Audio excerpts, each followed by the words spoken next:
Okay, so welcome everyone. Thanks very much for joining today.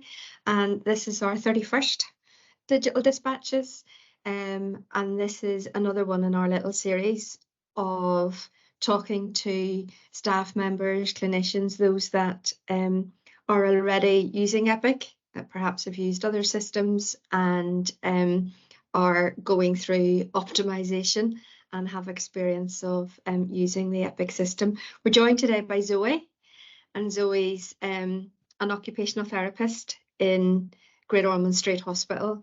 So actually, without further ado, I'm not going to say too much more. I'm going to pass over to Zoe, who can introduce herself, give you a little bit of background on where she works and what she does, and then she can present on her experiences of the Epic patient system.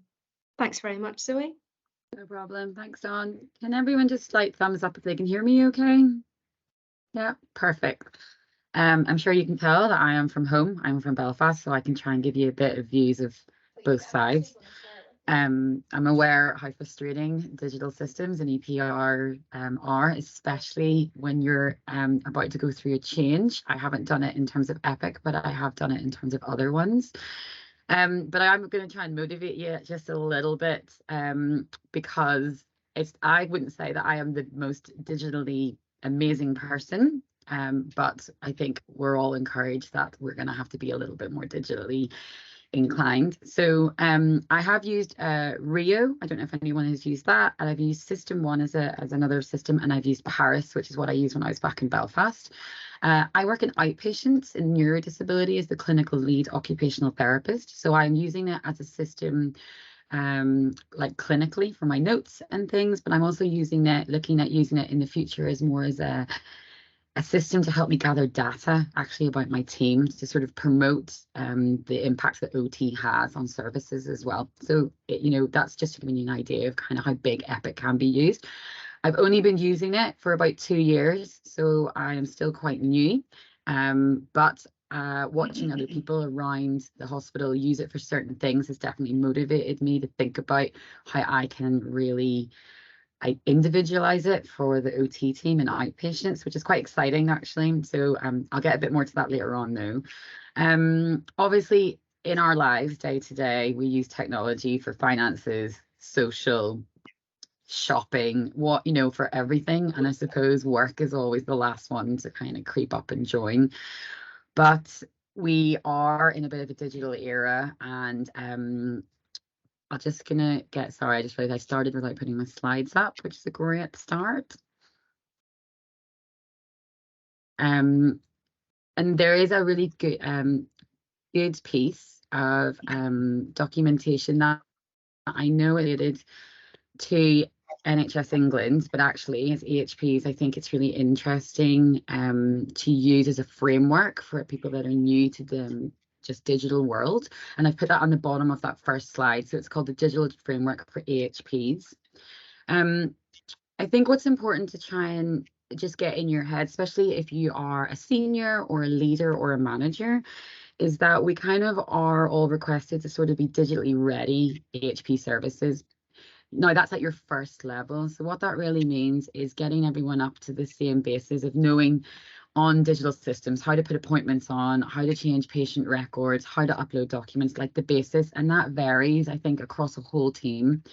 And also, I think it's a little bit about like at uni. Like at uni, I was taught how to handwrite notes. I wasn't taught how to use digital systems. So I do think that is an important factor.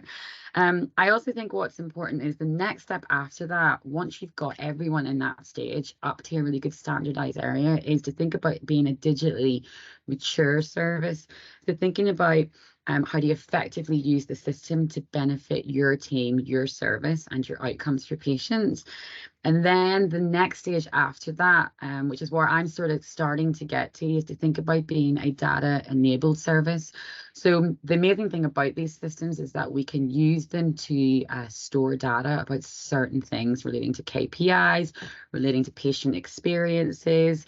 And then obviously over a period of time, that can build up a really nice picture, which you can then use to show other services, other AHP services, funders, commissioners, different conferences, that type of thing.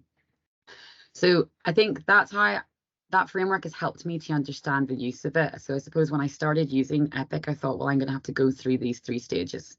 So it's a good way to start and think when you're planning ahead. So I'll explain a little bit about how it works for me. So the Epic was already in place when I joined Great Ormond Street Hospital. So for me as a new member of staff on the induction programme, we were given about a day of virtual training on using it, and that was trained in inpatients and outpatients. So those 2 platforms actually look quite different.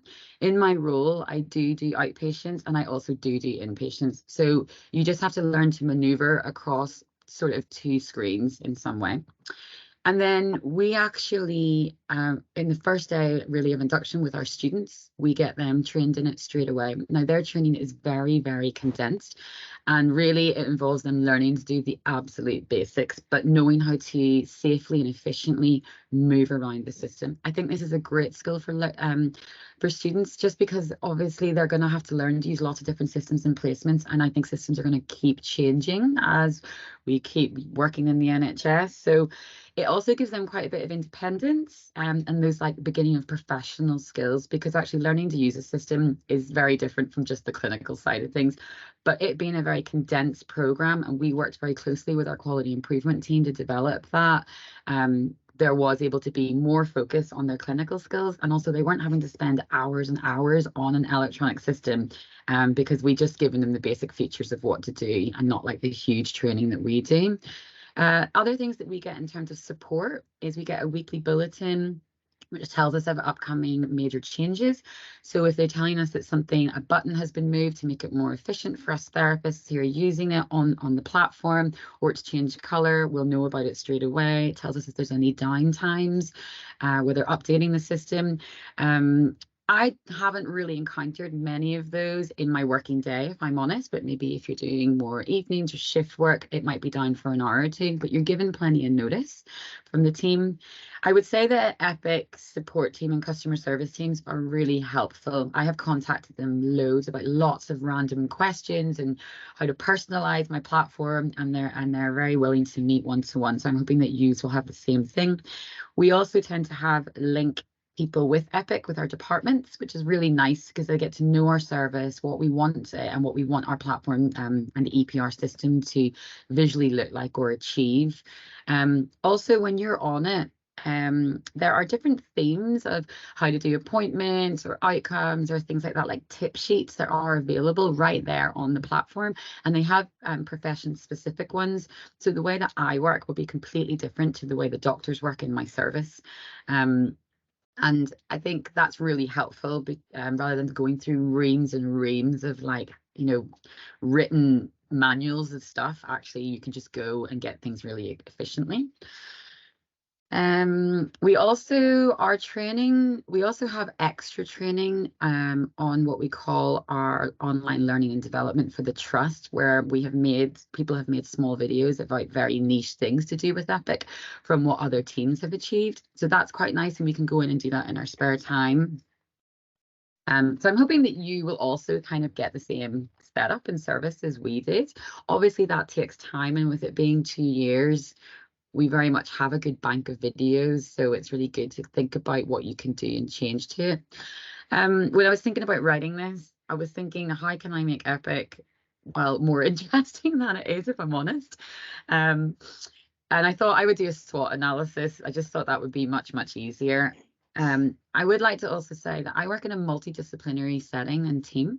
So the way the doctors and the psychologists and the social workers use it is very different to how my team uses it and the physios use it. There are obviously certain processes and things that I don't do that the doctors do. So I can only comment on my experience as a therapist in outpatients.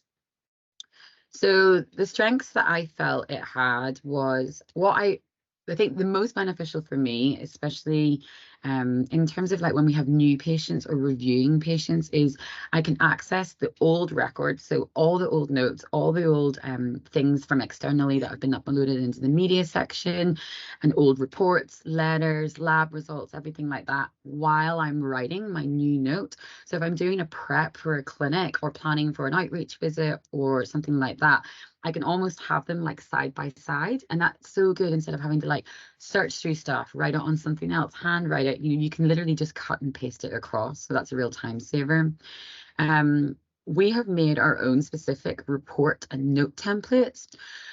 So when I'm in clinic, I literally have my headings of all the things that I'm going to ask, because generally that's not going to change, and that is on there. So the minute I start an appointment and open up a note, they're there straight away, and I input them in.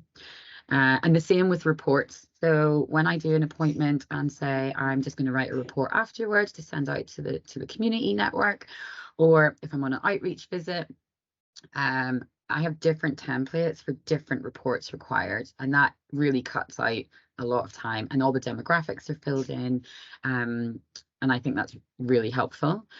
The next thing, which is probably my favorite thing, and I think a lot of people who use Epic will say this, is a thing called smart phrases. I'm aware that I'm going to be using the lingo that Epic uses, but I'll explain it.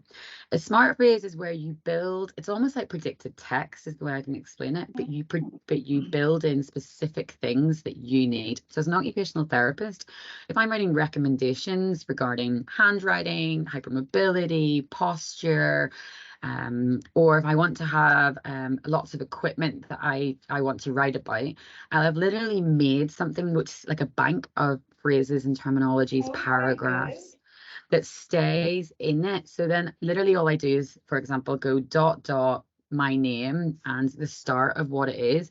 And what I can have is like a whole paragraph, say, about bathing equipment, but I can just delete off the things that I don't need. So it's, it's like cut and pasting, but it's like some things are just bread and butter that don't change. And that's really helpful. And also for consistency of language, I think is really great as well as a service. And we all have that. I can also have my electronic signature as a smart phrase. So I can just literally pop that in at the end of a report. And you can do tables if you're using standardized assessments. You can pull them through and pop that in, and you don't have to transfer over data.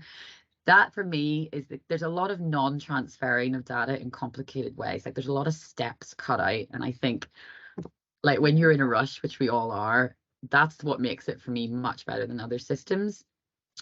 We also have an employee secure chat.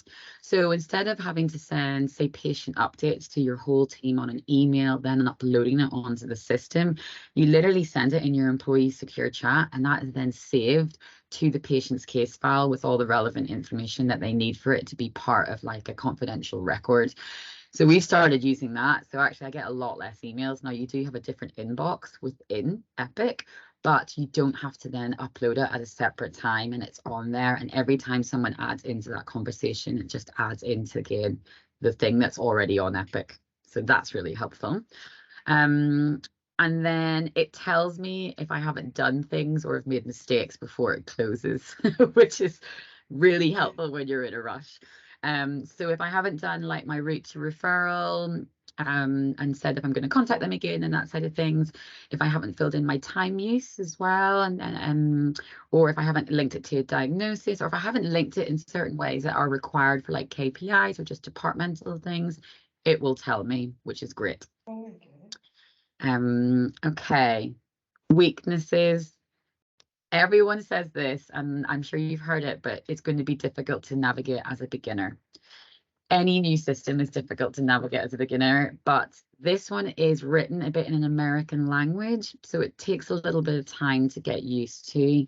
I think as well, you need to put aside time to navigate the system. Once you understand it, it's very easy and very seamless. It's just slightly new in a different way in processes.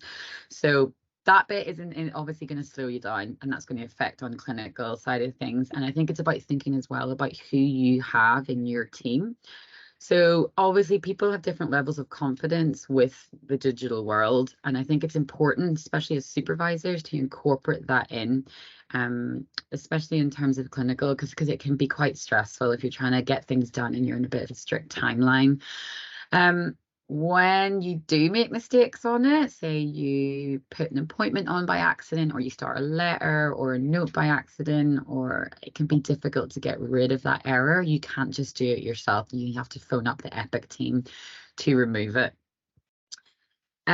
Something that has been fed back by some of the patients is that, so the staff obviously have Epic, and alongside that, our trust, which I think most trusts are doing, is they have their own sort of patient version, so they can read their information. So ours is called My Gosh, it'll be called My File, My Chart. I'm not sure what your one's going to be called.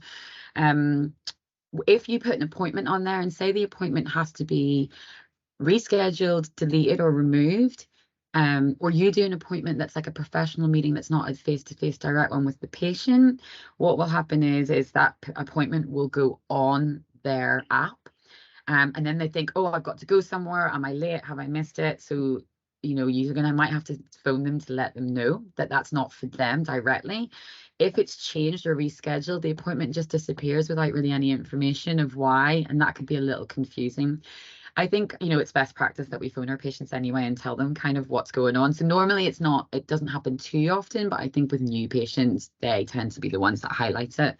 For us in London, it's not used across all hospital trusts. I think in Northern Ireland, it is going to be, and I'm very jealous. So we do a lot of sort of requesting information from other hospital trusts and uploading it onto our system of Epic. So yeah, you're going to be ahead of the game definitely in that way of things. I think we've got 2 hospital trusts and we share our Epic actually with the Marsden Hospital. So that's like a double record sometimes. So it can be a bit confusing, but hopefully in the long run it'll all be worth it. So opportunities, this is amazing. You can personalize the system. So the way Epic looks to me looks completely different to everyone else in my team. And what is great about that is the medical team have lots of things that as a therapist, I don't need to know, and extra buttons and extra visuals can be overwhelming and a bit confusing. So I've had them all removed, which is great. And I've had things put on that really only I need to know. And I think that's the most helpful thing. You can also change the way it looks as well, because sometimes the colors of things can kind of be a bit overwhelming. And there's just lots of bits to it, but obviously you need to get the basics of it first. And then once you've done that, you know what you need and don't need for your appointments, for your systems, for your services. And then you can meet one-to-one with an Epic person. And we have like a personalization station. So once a month we can go and speak to someone and they'll sort of tinker it for us. That means it does make it super quick when you get to use it. However, if your laptop ever dies and you need to hop on someone else's, it does get a bit confusing. Another great thing is we have shortcuts built in for each service, really, to make it much easier and very, very personalized and individualized. So the smart phrases, for example, they are shortcuts to getting information down. We have certain other things called worksheets or workflows. As an OT, what we have is we have like a tab on patient records, so it holds information like upper limb ranges. So we have a table and it has all the different parts of the arm and we put the ranges in.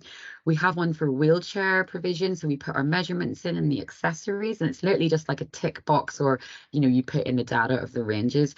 What's great about it is that stays there and I don't have to search endlessly for that information. Every time I see a patient or someone else's patient, I go to a very specific part of their individualized chart and I can look, so I can see what their last measurements were. I can see exactly what their last wheelchair was. That's also just great, I think, in demonstrating the team's, say, use of a certain service. So if we have KPIs related to upper limb ranges and keeping them low, or how many wheelchairs that we actually are loaning out across the whole service, because we have this flow chart built in there, we can just pull that data and get a real overview, which is really quick.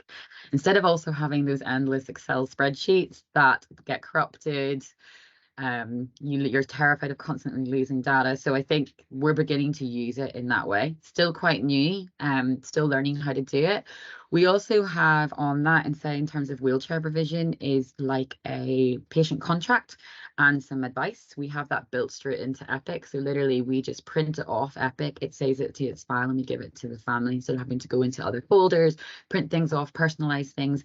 Epic will put its name on it. It will put certain details on it that we've asked. We can just pull all that information through. Hopefully I'm not overwhelming you and you can see the benefits, but it's just understanding that like 2 years down the line, you can have it built really nicely and then you just keep adding to it. The thing that I'm exploring at the moment is in terms of using outcome measures. So some other services in the hospital already have outcome measures built onto Epic. So if you're using something like, I don't know if you use like the Promise or just any other sort of questionnaire, they turn it into a tick box if it's a rating scale, and then it goes on that patient's record, and then we'll be able to pull all the outcomes. So like if you've got patient experience, like your PROMs, your PREMs, all that there, they will pull it off and let us know the overview of like a time period. So that's going to be really helpful. So instead of, we use our laptops in our appointments as well sometimes, so we can just do that there and then with the family and the young person and just get it straight into the system. Again, you don't have to copy it. The other thing is as well is we're looking at sending out questionnaires in advance as well for some of our services, so we can send that from Epic onto the patient's app. They complete it and it comes back to us on the system. We're hoping that's going to increase completion rate, if I'm honest. I think for other services it really has. And then it's also ready there when it's the appointment has come up. We can pull it on the system in front of the patient as well, which is really nice. I can also see things like lab reports, x-rays, like I can see all those things which I need, and it's all on one system instead of jumping and logging into lots of other systems. One big thing that actually patients are saying is that they feel like they have more control of their own healthcare because they can see results instantly when they get put on the system. If I write a report and it's being sent out to school, or if I'm writing like a support letter for Disability Living Alliance or something like that, the minute I complete it and it's saved, it's instantly available for them electronically. I think we all know how terrible post is, and we also know that this is probably the safest way rather than trying to send things encrypted through email, even though like there are different platforms for that. I think it's just getting rid of a million logins and processes is I think what's making things just less stressful for everyone all around. And I think they find it a lot more satisfying that they're getting things a lot quicker and healthcare doesn't feel like these huge delays, because there are huge delays and that's just the way things are. Right. Oh, sorry. There we go. So threats. These are the things I wanted to highlight, especially for me as someone who leads a team, is not all staff may be or want to be compliant with the new system, and it's very, very stressful. So it's really important that we do make ourselves digitally competent, and if we need to put things within CPDs or appraisals to help staff get up to the level that they need to be, then we actually need to make time for that. That's something that's very much encouraged in the framework, because inevitably using a system like this does save lots of time, but initially it takes time, and I also know that just change is quite stressful as well. So definitely setting aside time. Also, having your work colleagues around you who are a bit better at it than you is really helpful in terms of remembering processes. Some of us would make little prompts of processes and stick them down the sides of our computers. Different people would have different ones that they couldn't remember, so you could just run over and have a look. It won't take you long to get used to it, I do promise that, but everyone's confidence levels will be quite different, and it's just being really aware of that. It can be a little bit challenging to navigate. There's a lot of different tabs and things, so it's just knowing where things are. But you can just, there is just a bar, like a Google search bar, and you can fire in whether it's patient related, it's you trying to find out something as a clinician, you just put it in that search bar and instantly it will pop up in front of you on the page. That's great, but it won't teach you the process of how to get there. So you might get a bit confused of how to get out of it. The patient platform as well is not always accessible for all families. And what I mean by that is, like, we have some families for different ethnicities and different communities who just aren't digitally there and want to be there. So it's important that with those families, that you decide if they want to learn how to sign up to it, and definitely offer it to them. Because actually we've got some families who are not very good at reading and writing, but for them to have the reports electronically is much more helpful to then send off, because I think that's a lot of people in the community and certain companies are sort of using that way as a way to send information more quickly. But I think it's just being aware that then all those things do have to be posted, and like our admin team or yourselves knowing who's posted, who's not posted. Once the families sign up to the electronic version on the app, they don't get anything postal. So it's worth just bearing that in mind, because some families like to keep files and folders. So yes, there's that. The learning points, I would say, is you got to invest time in the training, not just the initial training, but the sitting down. It might be helpful. Some of our teams have standard operational plans where they have a little blurb of certain things that they use repeatedly over and over again as a service. And that just means people can just run in and just look at it and come back out and get back onto the system. I will say that there's a definite epic learning curve where one day you'll think, geez, I've got this actually. I understand how to do things quicker. And I think everyone needs to get to that stage. It definitely saves so much time. Out of all the electronic systems that I have used, this one is dreamy. I'm not saying it's perfect, but I was frustrated initially, but once I got my head around it, I actually couldn't imagine using another one. And I didn't think I was this motivated or enthusiastic about EPR systems. I really love the fact that I can see lots of historical information really easily, and I can have that up while I'm doing what I'm doing. If it's planning, if I'm in an appointment with a patient, I can hunt through and find things and speak to them while I'm doing it. That for me is really helpful.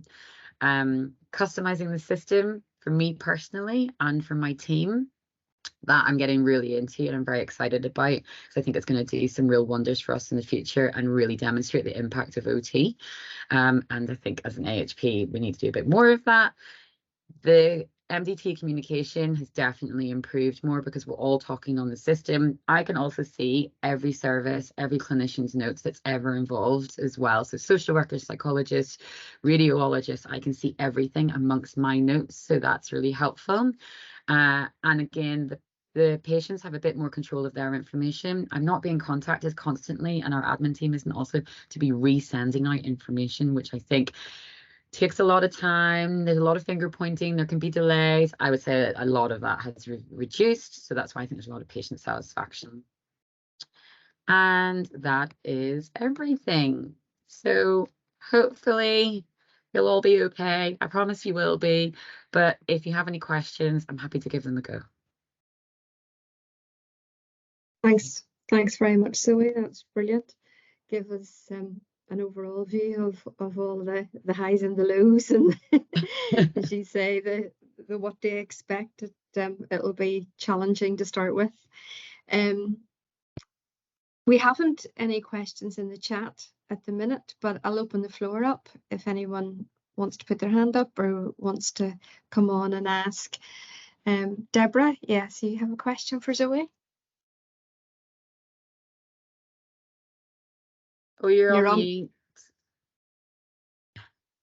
Sorry, hi Zoe. Hi. Thank you so much. That was really helpful and really explained it well.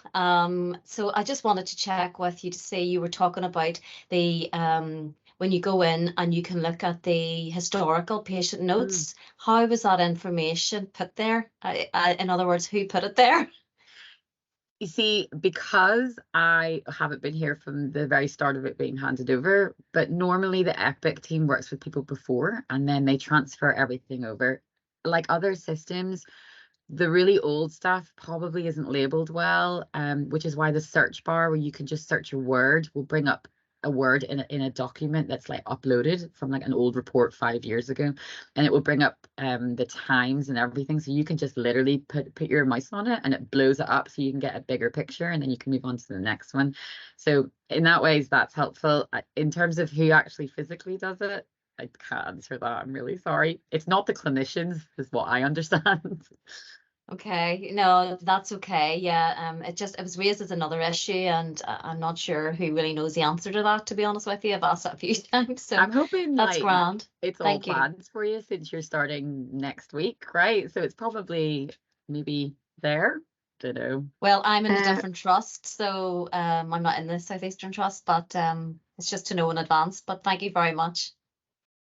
Deborah, you could ask your Encompass team in your trust, and they should be able to tell you. I'm not 100% sure, and I don't know whether Linda knows any different. But as far as I'm aware, for Go Live, you know, there is limited information there as to what has been transferred over. It's Yeah. as you have, as a patient, as you have an encounter or an appointment with healthcare provider or an, you know, hospital appointment, then that's the sort of trigger for some of your records to be uploaded and to be passed over.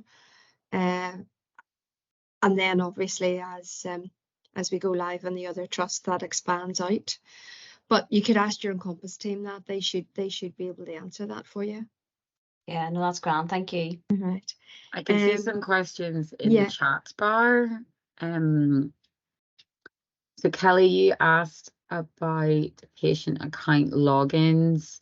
So do you mean in terms of setting up like the My Gosh, My Chart, sort of the patient app? Our administrating team does it. So the people who set up our appointments, I know not everyone has the luxury of having an admin team who helps with that, but I would say that it's probably easier if it's one consistent team like that does it, just because just the process is very set. And then they can take a few goes and they can come in and sometimes they show us it on the phone as clinicians in appointments. But yeah, we don't set that up at all. But it is encouraged actually, because that's where the appointments go straight onto when they're sorted, and then they don't get appointment letters. So I'm assuming someone will be identified to do that. Yeah, again, I think that once you have an appointment, you know, with a particular trust or particular department, you can be given instructions then as to how to create your account, and what needs to be done, how to get a login and all that sort of thing. And for our young adults who are transitioning to adult services, we support them to also have their own account on the app as well, along with their parents, so that they can keep an eye on their appointments and take further responsibility for their healthcare, especially for our young people who have like long-term conditions and sort of starting that process with them. Jean, the medical photographer, what I do know is any videos or pictures that we take in clinics can go up in Epic. I have seen photos up in Epic, but I don't know about the sizing and storage, because we also have like a separate drive on our intranet where we put things on. I don't know what the agreement was about that, so you might want to ask questions, but I imagine it probably can't all go on there because it would be huge. It does update very regularly though, so maybe they do build up storage over and over again. There's a couple of hands up as well, Yeah. Zoe, Camilla, and then Ursula. Camilla, do you have a question? Yeah, yes. Hello, Zoe, and thank you very Hi. much for that presentation. I was interested in the appointments also, and particularly the issue about confusion. And you know, and it's been identified as a problem, a potential problem. And I just wondered if we're in optimization, is there a solution to that? Are they working out something that will, you know, prevent it happening? As you say, if you're putting in a meeting that's about the person but not they're not there, and how have they suggested we get around that? Interesting you say that. I'm actually bringing it to an EPR, like working party meeting, to kind of ask them what we can do. And that happens every month. So they'll be able to tell you there and then if it's something that they can change, rebuild, or what the other solutions or what other services do, or they go off and contact other services, because everyone's asking. This is the thing, you build it literally to how you want it. So everyone's got more and more experience because people are asking things to be built and changed from the original one. So no, I'm really sorry, I don't have the answer. But if I do, I shall email Dawn and Dawn can tell you. No, I'm just glad, because I suppose I would foresee that they could bring it forward to us, because why would, you know, if something has been found to not work so well, then they should be, you know, telling us and preventing a problem happening is what I would say. Yeah, I you know, suppose rather in than some ways patients should always know about appointments in relation to them and involve in them. So yes. that's a tricky one. I think it's when the appointment changes, our administrators tend to Yes. phone up and say, actually, we've had to cancel that, we've moved you to now, but they won't be aware of the change. They'll just see that it's different, and that's normally when a bit of communication is required. Right, so- And do you find patients change their own appointments? On the app? Yeah. No, I don't think they have that access to do that.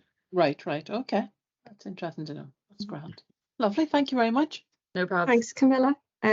Ursula, I know you had your hand up, but I think you've put a question in the chat as well. How long did it take staff to become confident using Epic? To be honest, Sorry, if my hand went up, it wasn't meant to go up. I was just putting a wee question in, and it was just Zoe, because I missed the start of your presentation, so I wasn't sure how long you've actually been using the system now. I've been using it for about just over 2 years.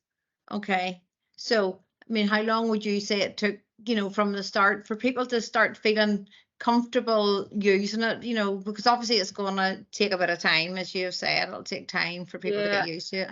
I think everyone needs to sort of like assess themselves individually and see where they're at from a digital point of view. And then I think the seniors or the managers / leaders need to like take that into consideration. I think different people, because of their background, experience and training, will fly with it. I definitely took a little bit longer, but actually once I had my Epic learning curve, I was then able to think about it as a whole team and what data I can start to pull for the service. So I don't know. I think it's definitely quite a bit of like learning on the job, which I know is like not what everyone wants to hear when you're already really busy. I think it is a little bit in team meetings of people talking about the processes of how to do things and get things done. Using the tip sheets. I don't think you need to know how to do everything, but you need to know where to find the process to do it. And that's where the tip sheets on different themes and for different professionals really come in handy. And it's just making sure that if someone isn't as confident, they know where that information is, or they've got someone beside them that actually is really quite digitally competent and can give them some advice. Sorry, that wasn't like the perfect answer, but kind of the only way I can answer that. Thank you. No Thank problem. you. We've got Ursula McErlean then with a question. You have your hand up, Ursula. Hello. No, I'm sorry. I'm just wanting to. I had put it in the chat. I'm from the Southeastern Trust Occupational Therapy, and thank you very much, Zoe. That was really interesting, particularly around personalisation for login, which I think is going to be the biggest aspect of it because it is quite visually. You know, there's a lot of.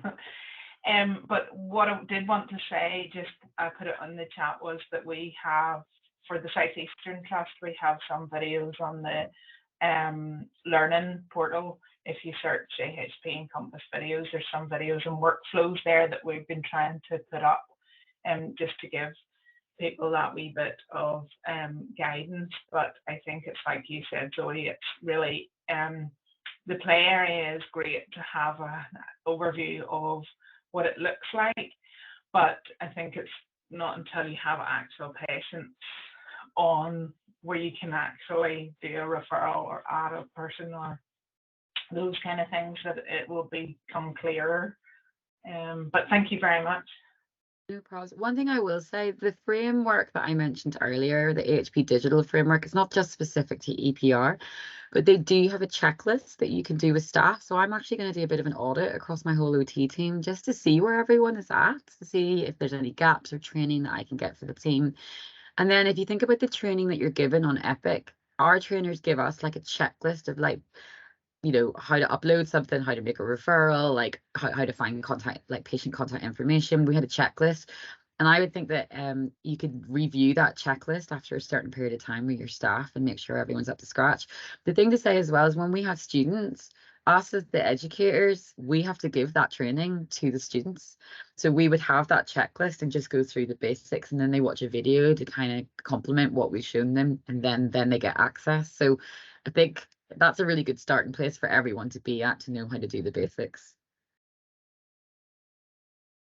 Okay.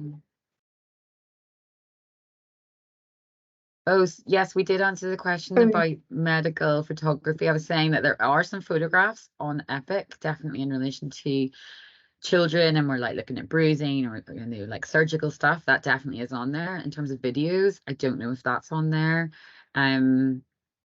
They have to be uploaded like onto media. You can't cut and paste or something like if a patient or if a parent has sent us information. But we still have an Excel database, or not an Excel database, sorry, like a drive, a folder on our internet drive where we store the big ones. So I don't know what its capacity is, but we do use a bit of both, if I'm honest. Yeah, and your best